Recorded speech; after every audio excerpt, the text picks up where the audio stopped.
Hello students and welcome back to our YouTube channel. आज के class में हम लोग कॉस्ट अकाउंटिंग का एक बहुत ही इंपॉर्टेंट टॉपिक कॉस्ट शीट, जो कि एक बहुत important topic exam point of view से हम उसको आज कवर करेंगे।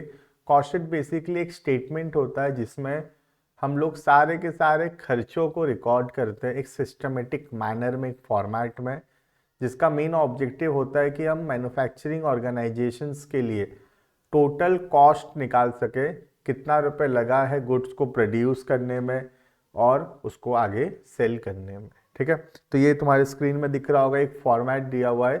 बेसिकली हमको ये फॉर्मेट थोड़ा सा याद भी रखना पड़ेगा किसके बाद क्या लिखते हैं, लेकिन काफ़ी आसान है। हम अभी देखते हैं इसको। देखना, हेडिंग है specimen format of cost sheet for a manufacturing entity. सबसे पहला हम लिखते हैं डायरेक्ट एक्सपेंसेस, मतलब डायरेक्ट खर्चा। तीन प्रकार का डायरेक्ट खर्चा हो सकता है: direct material, direct labour and direct expenses. ठीक है, इन तीनों को मिलाकर बोला जाता है प्राइम कॉस्ट। तो सबसे पहला लिखा जाएगा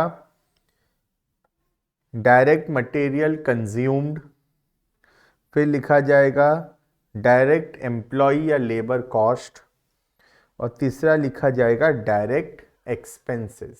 जितना भी डायरेक्ट खर्चा है वो सबको हम मिलाकर बोलते हैं प्राइम कॉस्ट। तो ये जो पॉइंट नंबर 4 आ जाएगा, prime cost 1 + 2 + 3, this is known as prime cost. ठीक है, अब ये जो डायरेक्ट मटेरियल कंज्यूम्ड है ये कैसे निकलेगा देखना। ओपनिंग स्टॉक ऑफ मटेरियल, उसमें ऐड करेंगे जितना परचेज की हम ड्यूरिंग द ईयर, और लेस करेंगे क्लोजिंग स्टॉक।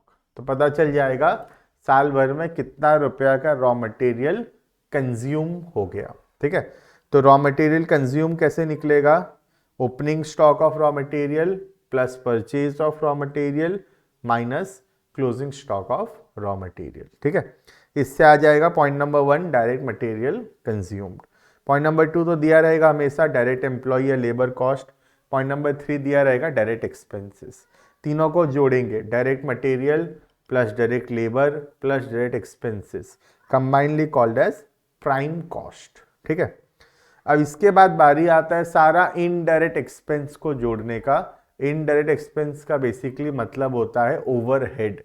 हम पहले भी ये बात पढ़ चुके हैं प्रीवियस वीडियोस में क्लासिफिकेशन ऑफ कॉस्ट के अंदर, और पहले हम ओवरहेड का चैप्टर भी कवर कर चुके हैं। ठीक है, तो ओवरहेड जो है, ओवरहेड का मतलब है सारा इनडायरेक्ट एक्सपेंस। डायरेक्ट तो सारा कवर हो गया प्राइम कॉस्ट तक। तो प्राइम कॉस्ट क्या है? Prime cost is a combination of 3 things, that is direct material, direct labour and direct expenses. तीनों को मिला के बोला जाता है प्राइम कॉस्ट। ठीक है, उसके बाद ओवरहेड। ओवरहेड में सबसे पहला आता है फैक्ट्री या वर्क ओवरहेड, हम लोग ऐड करेंगे। तो पॉइंट नंबर 5 में हम ऐड करेंगे फैक्ट्री और वर्क्स ओवरहेड। इसका मतलब है जितना भी इनडायरेक्ट खर्चा हो रहा है फैक्ट्री के अंदर सामान को प्रोड्यूस करते समय, वो सारे खर्चों को हम बोलते हैं फैक्ट्री या वर्क ओवरहेड। ठीक है, जिसको हम लोग क्या करेंगे? प्लस करेंगे। तो इससे क्या आ जाएगा? इससे आ जाएगा ग्रॉस वर्क्स कॉस्ट। अब जैसे तुम देख सकते हो ग्रॉस वर्क्स कॉस्ट क्या है, 4 + 5। 4 क्या है? प्राइम कॉस्ट, और उसमें हम ऐड किए फैक्ट्री ओवरहेड, तो जो आएगा उसको बोलेंगे ग्रॉस वर्क्स कॉस्ट। ठीक है, अब फैक्ट्री के अंदर बहुत सारा सामान ऐसा होगा जिसपे अभी काम चल रहा है, बन के कंप्लीट नहीं हुआ है, वो उसको बोलते हैं वर्क इन प्रोग्रेस। ठीक है, तो ओपनिंग वर्क इन प्रोग्रेस भी होगा, क्लोजिंग वर्क इन प्रोग्रेस भी होगा। ठीक है, तो ऐड करेंगे opening work in progress, less करेंगे क्लोजिंग वर्क इन प्रोग्रेस। ठीक है, तो जो आएगा उसको बोलेंगे वर्क्स कॉस्ट या फिर फैक्ट्री कॉस्ट। फॉर्मूला लिखा हुआ भी है 6 + 7 - 8। 6 क्या है? 6 है वर्क्स कॉस्ट, उसमें ऐड करेंगे opening work in progress, less करेंगे क्लोजिंग वर्क इन प्रोग्रेस। ठीक है, इसके बाद अब हम लिखेंगे एडमिनिस्ट्रेटिव खर्चा सारा। ठीक है, जैसे कि ऐड करेंगे quality control cost, research and development cost, या कोई और एडमिनिस्ट्रेटिव खर्चा, कोई भी और ऑफिस का खर्चा। ठीक है, उसको हम लोग ऐड करेंगे। और अगर कुछ ये स्क्रैप बेचकर या कोई बाय प्रोडक्ट्स को बेचकर, कोई खराब सामान जो निकला था स्पॉइलेज को, उसको बेचकर थोड़ा बहुत पैसा आया है, तो वो हम कॉस्ट से माइनस करेंगे। ठीक है, वो 13 में है। और ऐड करेंगे पैकिंग कॉस्ट। तो ये सारा खर्चा जैसे कि quality control, research and development, administrative overheads, packing cost, और माइनस करेंगे उसमें से जो भी रिकवरी हुआ है स्क्रैप को बेचकर। ये जो भी खर्चा है, ये सबको अगर हम फैक्ट्री कॉस्ट में ऐड करते हैं तो जो आएगा उसको हम बोलेंगे कॉस्ट ऑफ प्रोडक्शन। इसको बोला जाएगा कॉस्ट ऑफ प्रोडक्शन। ठीक है, अभी कौन सा खर्चा बचा हुआ है? सेलिंग एंड डिस्ट्रीब्यूशन ओवरहेड बचा हुआ है, आगे आएगा वो। ठीक है, तो पॉइंट नंबर 15 तक आ गया हमारा कॉस्ट ऑफ प्रोडक्शन। अब कॉस्ट ऑफ प्रोडक्शन कैलकुलेट करने के बाद ऐड करेंगे उसमें finished goods, opening stock of finished goods, minus करेंगे closing stock of finished goods. तो जो आएगा उसको हम बोलेंगे cost of goods sold. Cost of goods sold क्या होगा? 15, that is cost of production, plus opening stock of finished goods minus closing stock of finished goods. ठीक है, ये जो आएगा पॉइंट नंबर 18 में, इसको बोलेंगे कॉस्ट ऑफ प्रोडक्शन। उसमें ऐड करेंगे हम लोग और दूसरा एडमिनिस्ट्रेटिव ओवरहेड जनरल। ऊपर देखो प्रोडक्शन से रिलेटेड वाला किए थे। ठीक है, ऊपर एडमिनिस्ट्रेटिव कॉस्ट कौन सा ऐड किए थे? Related to production.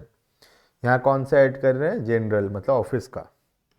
और ऐड करेंगे मार्केटिंग, सेलिंग, डिस्ट्रीब्यूशन ओवरहेड।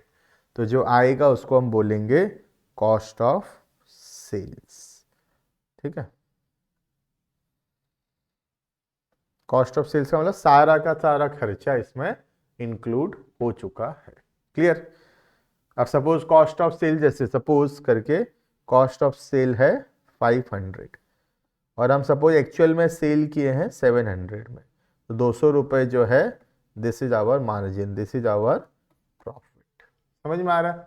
ठीक है, तो प्रॉफिट क्या है अगर मैं फॉर्मूला में बोलूं तो यहाँ पे प्रॉफिट का मतलब है sales minus cost of sales.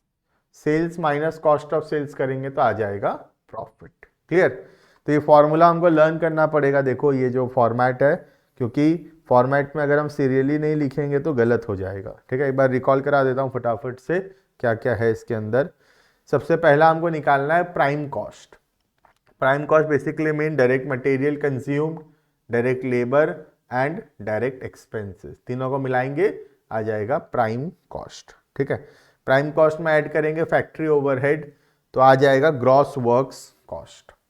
फिर ऐड लेस करेंगे opening work in progress, closing work in progress, तो आ जाएगा फैक्ट्री कॉस्ट या वर्क्स कॉस्ट। फिर ऐड करेंगे सारे एडमिनिस्ट्रेटिव, रिसर्च, क्वालिटी, पैकिंग, ये सब का खर्चा, और जो आएगा उसको बोलेंगे कॉस्ट ऑफ प्रोडक्शन। फिर ऐड लेस करेंगे opening stock of finished goods, less करेंगे closing stock of finished goods, तो जो आएगा उसको बोलेंगे कॉस्ट ऑफ गुड्स सोल्ड। ठीक है, फिर ऐड करेंगे administrative, marketing, selling and distribution overhead, जो आएगा उसको हम बोलेंगे कॉस्ट ऑफ सेल्स। क्लियर है? कॉस्ट ऑफ सेल्स आखिरी होता है, इसका मतलब है जो सामान हम बेचे हैं उसका टोटल खर्चा कितना हुआ है। ठीक है, क्लियर है ये? तो this is the cost sheet of a manufacturing entity. Manufacturing मतलब जो रॉ मटेरियल से फिनिश्ड गुड्स प्रोड्यूस कर रहा है। ठीक है, फॉर्मेट सीरियली लर्न करना है और क्वेश्चन प्रैक्टिस करना है। आराम से क्वेश्चन प्रैक्टिस करने से क्वेश्चन बनेगा। ठीक है, मिलते हैं नेक्स्ट वीडियो में। हमारा कॉस्ट अकाउंटिंग ऑलमोस्ट कंप्लीशन में है, ये ऑलमोस्ट आखिरी वीडियो था। हम लोग फिर मिलेंगे आगे आने वाले वीडियोस में। तुम कमेंट करके बताना वीडियो कैसा लग रहा है, और कोई टॉपिक अगर तुमको और भी लग रहा है कि हमको ये भी पढ़ा दो सर, या कोई भी डाउट्स है, कोई भी क्वेश्चन प्रॉब्लम हो रहा है, तुम सब कुछ कमेंट में लिख सकते हो। हम सबका रिप्लाई करेंगे और कोशिश करेंगे कि तुमको हेल्प करने का, अगर ज़रूरत पड़ेगा तो एक वीडियो भी उसके ऊपर हम ज़रूर से बनाएंगे। ठीक है, मिलते हैं नेक्स्ट वीडियो में। Thank you and bye bye.